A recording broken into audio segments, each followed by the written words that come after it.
Welcome to TV 49 news. Nandyal జిల్లా ఆత్మకూరు పట్టణంలోని revenue division కార్నూర్ Guntur రహదారిపై ఎస్సీ ఎస్టీ బీసీ మైనారిటీ వామపక్ష ప్రజా సంఘాల నిరసన కార్యక్రమం చేపట్టి ర్యాలీగా బయలుదేరి రాస్తారోకో నిర్వహించారు. అంబేద్కర్ను అవమానించిన మంత్రి అమిత్ షా దేశాన్ని అవమానించారని, మొత్తం దేశ ప్రజలకు క్షమాపణ చెప్పాలని ఆందోళనకారులు అమిత్ షా పార్లమెంట్ సభ్యత్వాన్ని తక్షణమే రద్దు చేసి అరెస్టు చేయాలని భారత రాష్ట్రపతిని డిమాండ్ చేసిన ఎస్సీ ఎస్టీ బీసీ మైనారిటీ వామపక్ష ప్రజా సంఘాలు ఆత్మకూరు పోలీస్ స్టేషన్లో అమిత్ షాపై కేసు నమోదు చేయాలని దళిత గిరిజన మైనారిటీ వామపక్ష బహుజన మహిళా ప్రజా సంఘాలు డిమాండ్ చేశారు.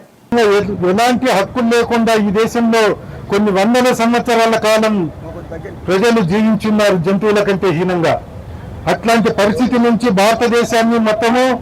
భారతదేశాన్ని ప్రపంచంలో ఒక ఉన్నతమైన దేశంగా అతి పెద్ద రాజ్యాంగాన్ని రచించి ప్రపంచ మేధావిగా పేరు పొందిన నాలెడ్జ్ డే, ప్రపంచ యుఎన్ఓ నాలెడ్జ్ డేగా అంబేద్కర్ జయంతిని గుర్తించిన ఇవన్నీ కూడా అమిత్ షా గారికి తెలియదా?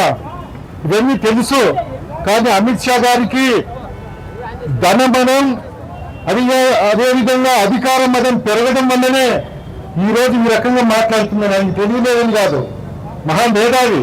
మరి మేధావి ఈ రకంగా మాట్లాడినాడంటే ఆయన ఈరోజు ధనమదంతోనే అధికార మదంతోనే కొనెక్కి ఉన్నాడనేది మనకు అర్థమవుతుంది. ఎవరైనా మరి అది మదం పెరిగితే ఖచ్చితంగా కాలం కానీ ప్రకృతి కానీ ప్రజలు కానీ దాన్ని దించుతారనేది కూడా తెలుసు ఆయనకు. కాబట్టి ఇక్కడ మనం ఈరోజు భారతదేశంలో మనం చెప్పుకుంటున్నాం 90% ఉన్న బహుజనులము, కష్టజీవులము, శ్రామిక జీవులము, ఈ యొక్క కింది కులాల్లో బతుకుతున్న మనల్ని ఇంతవరకు కూడా జంతువుల కంటే హీనంగా చూస్తూ వచ్చారు. కానీ మనలో ఐక్యత లేకుండా ఈ యొక్క మతాన్ని మనల్ని విరహిస్తూ ఉన్నాయి ఇంతకాలం. అది హిందూ మతం కానీ, క్రిస్టియన్ మతం కానీ, ఇస్లాం మతం కానీ, ఈ మతాలు కూడా ఈ భారతదేశంలో కులాలకు ఈ యొక్క మనకు నష్టంగానే పరిగణించాయని చెప్పేసి నేను భావిస్తున్నాను. ప్రజల్ని మతం పరంగా కులం పరంగా చీల్చి ప్రజల్లో ఐక్యత లేకుండా 2-3% ఉండే బ్రాహ్మణులు ఈ దేశంలో పరిపాలిస్తున్నారంటే మరి వాళ్ళకి ఈరోజు ఆర్ఎస్ఎస్ ద్వారా ఈ దేశాన్ని మళ్ళీ మధ్యయుగాల్లోకి తీసుకెళ్లి మనువారం అనే చట్టాన్ని మళ్ళీ తీసుకొచ్చి దీన్ని భారతదేశంలో ఇప్పుడుండే రాజ్యాంగాన్ని, ప్రజల యొక్క హక్కులను కాపాడుతున్న రాజ్యాంగాన్ని పక్కకు నెట్టేసి మనుస్మృతిని మళ్ళా రంగంలోకి తీసుకొచ్చి పరిపాలించాలనేది వాళ్ళ యొక్క ఉద్దేశము. మరి ఎన్నికల్లో చెప్పినారు, నాకు 400 సీట్లు ఏంటి ఎంపీలో, నేను రాజ్యాంగాన్ని మార్చడానికి సిద్ధంగా అని చెప్పేసి మోడీ గారు ఇండైరెక్ట్ గా చెప్పడం మనం చూశాం. కానీ ఈ దేశంలో మీరు అనుకున్నట్టు జరగదు. ఈ దేశంలో ఖచ్చితంగా అనాది నుంచి కూడా ఒక వ్యవస్థ ఉన్నది, మానవీయ వ్యవస్థ ఉన్నది. వేల సంవత్సరాల నుంచి ఈ దేశంలో ప్రజలు సోదరులాగా జీవిస్తున్నారు. ఖచ్చితంగా మానవీయ వ్యవస్థ అనేది ఈ దేశాన్ని కాపాడుకుంటుంది. ఈ దేశంలో ఎస్సీ ఎస్టీ బీసీ మైనార్టీలు ఖచ్చితంగా అధికారంలోకి వస్తారు, రాజ్యాంగాన్ని కాపాడుకుంటారు. బాబాసాహెబ్ మనకిచ్చిన సందేశాన్ని ఖచ్చితంగా అతి త్వరలోనే, అతి కొద్ది కాలంలోనే అమలు చేయడానికి ఈ దేశం నుండి ప్రజలు మేధావులు సిద్ధపడుతున్నారనేది కూడా మనకు తెలుసు. కానీ ఒక్కటి మనం గుర్తించాల్సింది, ఈ దేశంలో కులం మనల్ని చీలుస్తా ఉంది. ఈ కులం పోయేంత వరకు భారతదేశం మనకు బాబాసాహెబ్ చివరిగా మనకి ఇచ్చిన సందేశం కూడా అదే. అయ్యా మీరు ఆత్మగౌరవంతో బతకండి, ఈ దేశంలో కుక్కల వలె, పందుల వలె, గాంధుల వలె బతకొద్దండి, మనుషులుగా బతకండి, తలెత్తుకొని జీవించండి, సామాజిక సమానత్వాన్ని సాధించండి, ఆర్థిక సమానత్వాన్ని సాధించండి అని చెప్పేసి బాబాసాహెబ్ ఇచ్చిన సందేశాన్ని మొత్తం కుల సంఘాలు కానీ, కులాలు కానీ, తర్వాత మేధావులు కానీ గ్రహించాల్సిన అవసరం ఉన్నదని చెప్పేసి నేను అభిప్రాయపడుతున్నా. బాబాసాహెబ్ ఈ రోజు ఆయనకు పార్లమెంటులో జరిగిన అవమానం, ఈ దేశానికి జరిగిన అవమానం. ఎందుకు ఈ రాజకీయ పార్టీలు ఇప్పుడు మనల్ని ఈ రాష్ట్రాల్లో ఉండే పాలకపక్షం కానీ, ప్రతిపక్షం కానీ, వాళ్ళ సంఘాలు కానీ ఈరోజు ఎందుకు రోడ్డు మీదకి రాలేదు?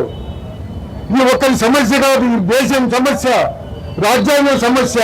కాబట్టి ఇక్కడ ఉండే ప్రతి కులాలతో నిమిత్తం లేకుండా ఓసీలతో సహా అన్ని రాజకీయ పార్టీలు, సంఘాలు, అన్ని వర్గాల ప్రజలు కూడా ఈరోజు ఈ యొక్క అమిత్ షా గారి యొక్క అమానుషంగా మాట్లాడిన మాటల్ని, ఒక అధికార మతంతో మాట్లాడిన మాటల్ని ఖండించి ఖచ్చితంగా ఆయన దేశ ప్రజలకు క్షమాపణ చెప్పాలి. తర్వాత వాళ్ళ పార్టీ ఏం చర్య తీసుకుంటుందో ఆయన తక్షణమే పార్లమెంటు నుంచి బర్తరఫ్ చేయాలి, ఆయన మంత్రివర్గం నుంచి రాజీనామా చేయాలని చెప్పేసి ప్రజలమైన మేమందరం కూడా కోరుచున్నాము. జై భీమ్.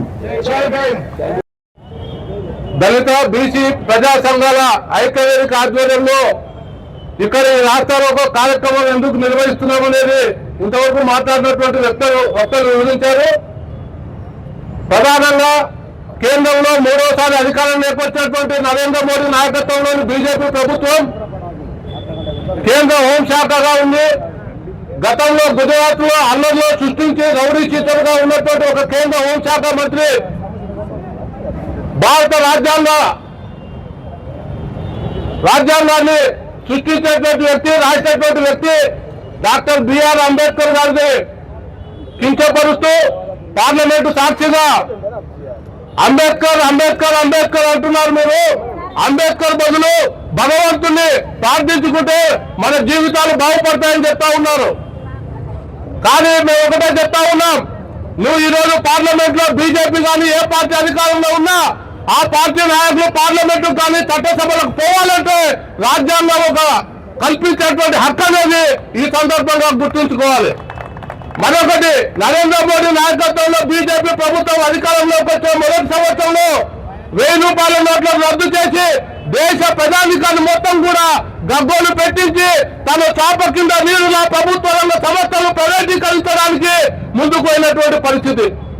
అది చాలా ఉన్నట్టు 2020లో కరోనా మహమ్మారి చూపించి మార్చి 23వ తేదీ నుంచి భారతదేశ వ్యాప్తంగా లాక్డౌన్ సృష్టించి భారతదేశంలో ఉన్నటువంటి సంపదలన్నింటినీ కూడా బీజేపీ ప్రభుత్వం కొల్లగొట్టుకోవడానికి, అదేవిధంగా ప్రభుత్వ రంగ సంస్థలు మొత్తం కూడా ప్రైవేట్ పరం చేయడానికి చూస్తుంది. అంతేకాకుండా ఈ మధ్య కాలంలో చూస్తా ఉన్నాం, ఒకే దేశం ఒకే ఎన్నిక అని చెప్పి జమిలీ ఎన్నికలు తీసుకొస్తా ఉంది. ఈ జమిలీ ఎన్నికలను భారతదేశంలో తీసుకొచ్చిందంటే భారతదేశ వ్యాప్తంగా ఏ సమస్య అయితే ముందుకొచ్చారో ఆ సమస్య పరిష్కారం చూపే విధంగా ఉంటుంది తప్ప స్థానికంగా ప్రజానికం ఎదుర్కొంటున్నటువంటి సమస్యలు లేకుంటే రాష్ట్రంలో ఉన్నటువంటి సమస్యలను పక్కదారి పట్టించడానికి ఆ జమిలీ ఎన్నికలు ఉపయోగపడతాయి తప్ప ప్రజానికానికి ఏ విధమైనటువంటి హక్కులు కాపాడే విధంగా ఉండవు. కాబట్టి ఆ జమిలీ ఎన్నికలను ముందుకు తీసుకొచ్చి ఇప్పుడు అంబేద్కర్ దాన్ని ఈ రోజు మోడీ కూడా దాన్ని వెనుకేసుకొచ్చి మద్దతు తెలుపుతున్నారంటే భారతదేశ ప్రజానికం ఒక్కసారి ఆలోచించాలి.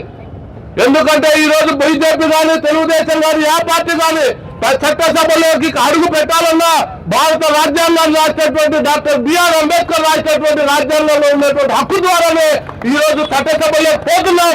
మన హక్కుల కొరకు పోరాడుతున్నాం, మన సమస్యల కొరకు పోరాటం చేస్తూ ఆ సమస్యల పరిష్కారం వైపు తీసుకుపోయేటువంటి పరిస్థితుల్లో ప్రజా సంఘాలు, దళిత సంఘాలు ఉన్నాయి. కాబట్టి రానున్న కాలంలో వెంటనే నరేంద్ర మోడీ క్షమాపణ చెప్పి అమిత్ షాను బర్తరఫ్ చేసేంత వరకు కూడా దళిత ప్రజా సంఘాలు నిర్వహించేటువంటి పోరాటాలన్నింటిలో కూడా సిపిఎం పార్టీగా మద్దతు తెలుపుతూ మా వంతు సహాయ సహకారాలు అందిస్తామో తెలియజేస్తూ సెలవు తీసుకుంటాం.